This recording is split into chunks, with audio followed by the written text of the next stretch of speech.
नमस्कार दोस्तों, आज आप हमारे चैनल पर सुनने जा रहे मुंशी प्रेमचंद जी की लिखी हुई बेहद मार्मिक कहानी, जिसका शीर्षक है आंसुओं वाली होली। तो आइए सुनते हैं। नामों को बिगाड़ने की प्रथा न जाने कब चली और कहां शुरू हुई।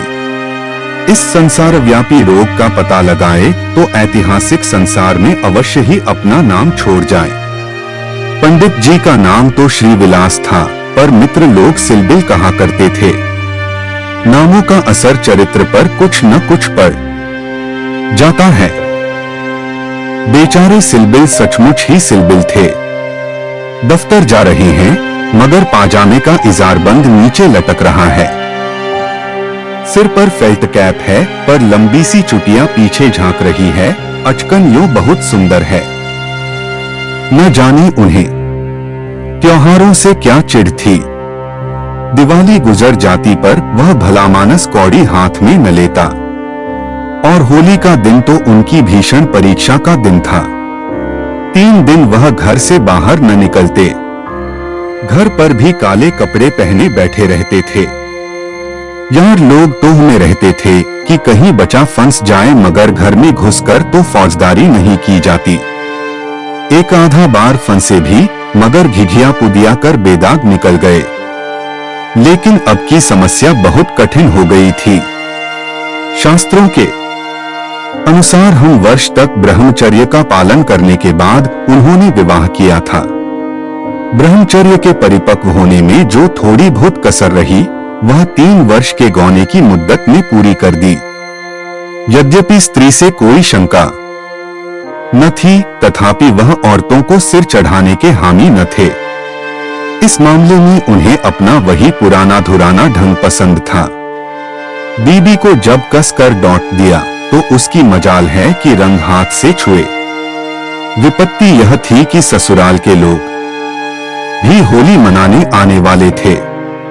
पुरानी मसल है, बहन अंदर तो भाई सिकंदर। इन सिकंदरों के आक्रमण से बचने का उन्हें कोई उपाय न सूझता था। मित्र लोग घर में न जा सकते थे, लेकिन सिकंदरों को कौन रोक सकता है। स्त्री ने आंख फाड़ कर कहा, अरे भैया, क्या सचमुच रंग न घर लाओगे? यह कैसी होली है बाबा? सिलबिल ने त्योरिया चढ़ाकर कहा, बस मैंने एक बार कह दिया और बात दोहराना मुझे पसंद नहीं। घर में रंग नहीं आएगा और न कोई छुएगा। मुझे कपड़ों पर लाल छींटे देखकर मछली आने लगती है। हमारे घर में ऐसी ही होली होती है।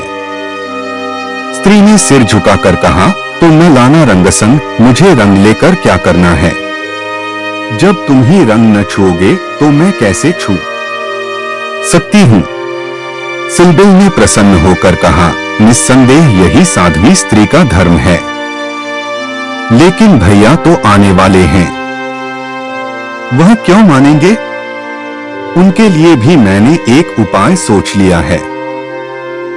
उसे सफल बनाना तुम्हारा काम है। मैं बीमार बन जाऊंगा, एक चादर ओढ़कर लेट रहूंगा।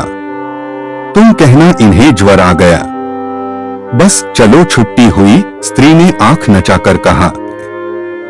नौज, कैसी बातें मुंह से निकालते हो? ज्वर जाए मुद्दई के घर, यहाँ आए तो मुंह झुलस दूं निगोड़े का। तो फिर दूसरा उपाय ही क्या है? तुम ऊपर वाली छोटी कोठरी में छिप रहना, मैं कह दूंगी, उन्होंने जुलाब लिया है। बाहर निकलेंगे तो हवा लग जाएगी। पंडित जी खिल उठे, बस यही सबसे अच्छा। 1389 होली का दिन है। बाहर हाहाकार मचा हुआ है। पुराने जमाने में अबीर और गुलाल के सिवा और कोई रंग न खेला जाता था। अब नीले, हरे, काले सभी रंगों का मेल हो गया है, और इस संगठन से बचना आदमी के लिए तो संभव नहीं। हाँ, देवता बचें। सिलबिल के दोनों साले मोहल्ले भर के मर्दों, औरतों, बच्चों और बूढ़ों का निशाना बने हुए थे। बाहर के दीवान खाने के फर्श, दीवारें, यहाँ तक की तस्वीरें भी रंग उठी थीं। घर में भी यही हाल था। मोहल्ले की नंदे भला कब मानने लगी थी। परनाला तक रंगीन हो गया था। बड़े साले ने पूछा, क्यों री चंपा, क्या सचमुच उनकी तबीयत अच्छी नहीं? खाना खाने भी न आए? चंपा ने सिर झुकाकर कहा, हाँ भैया, रात ही से पेट में कुछ दर्द होने लगा। डॉक्टर ने हवा में निकलने को मना कर दिया है। जरा देर बाद छोटे साले ने कहा, क्यों जीजी जी, क्या भाई साहब नीचे नहीं आएंगे? ऐसी भी क्या बीमारी है? कहो तो ऊपर जाकर देखा। चंपा ने उसका हाथ पकड़कर कहा, नहीं नहीं, ऊपर मत जाओ, वह रंगवंग न खेलेंगे। डॉक्टर ने हवा में निकलने को मना कर दिया है। दोनों भाई हाथ मलकर रह गए। सहसा छोटे भाई को एक बात सूझी, जीजा जी के कपड़ों के साथ क्यों न होली खेलें? वे तो नहीं बीमार हैं। बड़े भाई के मन में यह बात बैठ गई। बहन बेचारी अब क्या करती? सिकंदरों ने कुंजियां उसके हाथ से ली और सिलबिल के सारे कपड़े निकाल निकाल कर रंग डाले। रुमाल तक न छोड़ा। जब चंपा ने उन कपड़ों को आंगन में अलगनी पर सूखने को डाल दिया तो ऐसा जान पड़ा मानो किसी रंगरेज ने ब्याह के जोड़े रंगे हों। सिलबिल ऊपर बैठे बैठे यह तमाशा देख रहे थे पर जबान न खोलते थे। छाती पर सापसा लौट रहा था। सारे कपड़े खराब हो गए, दफ्तर जाने को भी कुछ न बचा। इन दुष्टों को मेरे कपड़ों से न जाने क्या बैर था। घर में नाना प्रकार के स्वादिष्ट व्यंजन बन रहे थे। मोहल्ले की एक ब्राह्मणी के साथ चंपा भी जुटी हुई थी। दोनों भाई और कई अन्य सज्जन आंगन में भोजन करने बैठे तो बड़े साले ने चंपा से पूछा, कुछ उनके लिए भी खिचड़ी विचड़ी बनाई है? पूरियां तो बेचारे आज खा न सकेंगे। चंपा ने कहा, अभी तो नहीं बनाई, अब बना लूंगी। वाह री तेरी अक्ल, अभी तक तुझे इतनी फिक्र नहीं कि वह बेचारे खाएंगे क्या? तू तो इतनी लापरवाह कभी न थी। जा निकाल ला जल्दी से चावल और मूंग की दाल, लीजिए खिचड़ी पकने लगी। इधर मित्रों ने भोजन करना शुरू किया। सिलबिल ऊपर बैठे अपनी किस्मत को रो रहे थे। उन्हें इस सारी विपत्ति का एक ही कारण मालूम होता था, विवाह। चंपा न आती तो ये साले क्यों आते, कपड़े क्यों खराब होते, होली के दिन मूंग की खिचड़ी क्यों खाने को मिलती। मगर अब पछताने से क्या होता है। जितनी देर में लोगों ने भोजन किया उतनी देर में खिचड़ी तैयार हो गई। बड़े साले ने खुद चंपा को ऊपर भेजा कि खिचड़ी की थाली ऊपर दे आए। सिलबिल ने थाली की ओर कुपित नेत्रों से देखकर कहा, इसे मेरे सामने से हटा ले जा। क्या आज उपवास ही करोगे? तुम्हारी यही इच्छा है तो यही सही। मैंने क्या किया? सवेरे से जुटी हुई हूं। भैया ने खुद खिचड़ी डलवाई और मुझे यहाँ भेजा। हाँ, वह तो मैं देख रहा हूँ कि मैं घर का स्वामी नहीं। सिकंदरों ने उस पर कब्जा जमा लिया है, मगर मैं यह नहीं मान सकता कि तुम चाहती तो और लोगों के पहले ही मेरे पास थाली न पहुँच जाती। मैं इसे पतिव्रत धर्म के विरुद्ध समझता हूँ और क्या कहूँ। तुम तो देख रहे थे कि दोनों जने मेरे सिर पर सवार थे। अच्छी दिल लगी है कि और लोग तो समोसे और खस्ते उड़ाएं और मुझे मूंग की खिचड़ी दी जाए। वाह रे नसीब, तुम इसे 2-4 कौर खा लो, मुझे ज्यों ही अवसर मिलेगा दूसरी थाली लाऊंगी। सारे कपड़े रंगवा डाले, दफ्तर कैसे जाऊंगा? यह दिल लगी मुझे जरा भी नहीं भाती। मैं इसे बदमाशी कहता हूँ। तुमने संदूक की कुंजी क्यों दे दी? क्या मैं इतना पूछ सकता हूँ? जबरदस्ती छीन ली। तुमने सुना नहीं? करती क्या? अच्छा, जो हुआ सो हुआ, यह थाली ले जा। धर्म समझना तो दूसरी थाली लाना, नहीं तो आज व्रत ही सही। एकाएक पैरों की आहट पाकर सिलबिल ने सामने देखा तो दोनों साले आ रहे हैं। उन्हें देखते ही बेचारे ने मुंह बना लिया, चादर से शरीर ढक लिया और कराहने लगे। बड़े साले ने कहा, कहिए कैसी तबीयत है? थोड़ी सी खिचड़ी खा लीजिए। सिलबिल ने मुंह बनाकर कहा, अभी तो कुछ खाने की इच्छा नहीं है। नहीं, उपवास करना तो हानिकर होगा। खिचड़ी खा लीजिए। बेचारे सिलबिल ने मन में इन दोनों शैतानों को खूब कोसा और विष की भांति खिचड़ी कंठ के नीचे उतारी। आज होली के दिन खिचड़ी ही भाग्य में लिखी थी।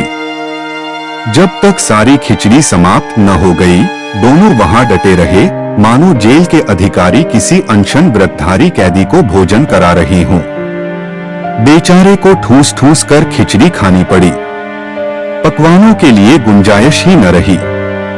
10 बजे रात को चंपा उत्तम पदार्थों का थाल लिए पतिदेव के पास पहुंची। महाशय मन ही मन झुंझला रहे थे। भाइयों के सामने मेरी परवाह कौन करता है?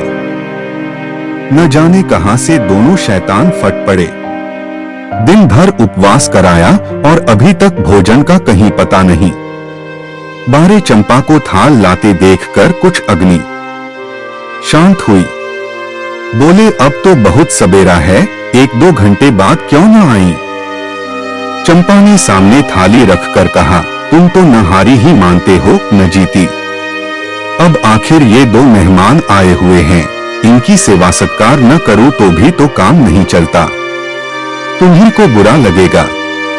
कौन रोज आएंगे? ईश्वर न करे कि रोज आए। यहाँ तो एक ही दिन में बधिया बैठ गई। थाल की सुगंधमय तरबतर चीजें देखकर सहसा पंडित जी के मुखारविंद पर मुस्कान की लाली दौड़ गई। एक एक चीज खाते थे और चंपा को सराहते थे। सच कहता हूँ चंपा, मैंने ऐसी चीजें कभी नहीं खाई थी। हलवाई साला क्या बनाएगा? जी चाहता है कुछ इनाम दूं। तुम मुझे बना रहे हो। क्या करूं? जैसा बनाना आता है बना लाई। नहीं जी, सच कह रहा हूं। मेरी तो आत्मा तक तृप्त हो गई। आज मुझे ज्ञात हुआ कि भोजन का संबंध उदर से इतना नहीं जितना आत्मा से है। बतलाओ क्या इनाम दूं? जो मांगो वह दोगे? दूंगा, जनेऊ की कसम खाकर कहता हूं। न दो तो मेरी बात जाए। कहता हूं भाई, अब कैसे कहूं? क्या लिखाप भी कर दूं? अच्छा तो मांगती हूं, मुझे अपने साथ होली खेलने दो। पंडित जी का रंग उड़ गया। आंखें फाड़कर बोले, होली खेलने दूं? मैं तो होली खेलता नहीं, कभी नहीं खेला। होली खेलना होता तो घर में छिपकर क्यों बैठता? और के साथ मत खेलो, लेकिन मेरे साथ तो खेलना ही पड़ेगा। यह मेरे नियम के विरुद्ध है। जिस चीज को अपने घर में उचित समझो, उसे किस न्याय से घर के बाहर अनुचित समझूं? सोचो। चंपा ने सिर नीचा करके कहा, घर में ऐसी कितनी बातें उचित समझते हो जो घर के बाहर करना अनुचित ही नहीं पाप भी है। पंडित जी झेंपते हुए बोले, अच्छा भाई, तुम जीती, मैं हारा। अब मैं तुमसे यही दान मांगता हूँ। पहले मेरा पुरस्कार दे दो, पीछे मुझसे दान मांगना। यह कहते हुए चंपा ने लोटे का रंग उठा लिया और पंडित जी को सिर से पांव तक नहला दिया। जब तक वह उठकर भागे, उसने मुट्ठी भर गुलाल लेकर सारे मुंह में पोत दिया। पंडित जी रोनी सूरत बनाकर बोले, अभी और कसर बाकी हो तो वह भी पूरी कर लो। मैं जानता था कि तुम मेरी आस्तीन का सांप बनोगी। अब और कुछ रंग बाकी नहीं रहा। चंपा ने पति के मुख की ओर देखा तो उस पर मनोवेदना का गहरा रंग झलक रहा था। पछताकर बोली, क्या तुम सचमुच बुरा मान गए हो? मैं तो समझती थी कि तुम केवल मुझे चिढ़ा रहे हो। श्रीविलास ने कांपते हुए स्वर में कहा, नहीं चंपा, मुझे बुरा नहीं लगा। हाँ, तुमने मुझे उस कर्तव्य की याद दिला दी जो मैं अपनी कायरता के कारण भुला बैठा था। वह सामने जो चित्र देख रही हो मेरे परम मित्र मनहरनाथ का है, जो अब संसार में नहीं है। तुमसे क्या कहूं, कितना सरस, कितना भावुक, कितना साहसी आदमी था। देश की दशा देख देख कर उसका खून जलता रहता था। हम भी कोई उम्र होती है, पर वह उसी उम्र में अपने जीवन का मार्ग निश्चित कर चुका था। सेवा करने का अवसर पाकर वह इस तरह उसे पकड़ता था, मानो संपत्ति हो। जन्म का विरागी था, वासना तो उसे छू ही न गई थी। हमारे और साथी सैर-सपाटे करते थे, पर उसका मार्ग सबसे अलग था। सत्य के लिए प्राण देने को तैयार, कहीं अन्याय देखा और भवे तन गई, कहीं पत्रों में अत्याचार की खबर देखी और चेहरा तमतमा उठा। ऐसा तो मैंने आदमी ही नहीं देखा। ईश्वर ने अकाल ही बुला लिया, नहीं तो वह मनुष्य में रत्न होता। किसी मुसीबत के मारे का उद्धार करने को अपने प्राण हथेली पर लिए फिरता था। स्त्री जाति का इतना आदर और सम्मान कोई क्या करेगा। स्त्री उसके लिए पूजा और भक्ति की वस्तु थी। 5 वर्ष हुए, यही होली का दिन था। मैं भंग के नशे में चूर रंग में सिर से पांव तक नहाया हुआ उसे गाना सुनने के लिए बुलाने गया, तो देखा कि वह कपड़े पहने कहीं जाने को तैयार है। पूछा, कहां जा रहे हो? उसने मेरा हाथ पकड़कर कहा, तुम अच्छे वक्त पर आ गए, नहीं तो मुझे जाना पड़ता।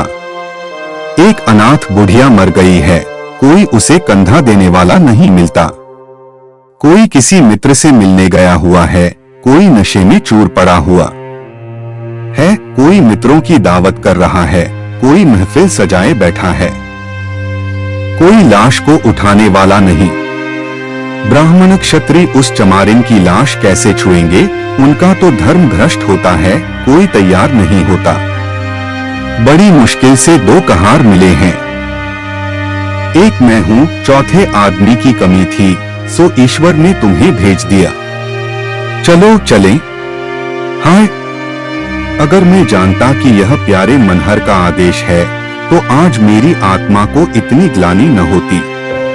मेरे घर कई मित्र आए हुए थे, गाना हो रहा था। उस वक्त लाश उठाकर नदी जाना मुझे अप्रिय लगा। बोला, इस वक्त तो भाई मैं नहीं जा सकूंगा, घर पर मेहमान बैठे हुए हैं। मैं तुम्हें बुलाने आया था। मनहर ने मेरी ओर तिरस्कार के नेत्रों से देखकर कहा, अच्छी बात है, तुम जाओ, मैं और कोई साथी खोज लूंगा। मगर तुमसे मुझे ऐसी आशा नहीं थी। तुमने भी वही कहा जो तुमसे पहले औरों ने कहा था। कोई नई बात नहीं थी। अगर हम लोग अपने कर्तव्य को भूल न गए होते, तो आज यह दशा ही क्यों होती। ऐसी होली को धिक्कार है। त्योहार तमाशा देखने, अच्छी अच्छी चीजें खाने और अच्छे अच्छे कपड़े पहनने का नाम नहीं है। यह व्रत है, तप है, अपने भाइयों से प्रेम और सहानुभूति करना ही त्योहार का खास मतलब है। और कपड़े लाल करने के पहले खून को लाल कर लो।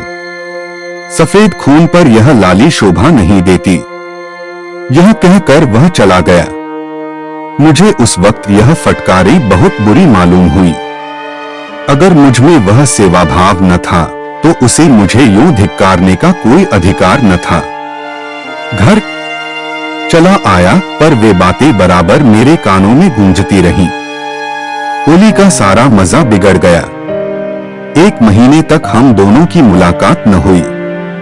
कॉलेज इम्तिहान की तैयारी के लिए बंद हो गया था, इसलिए कॉलेज में भी भेंट न होती थी।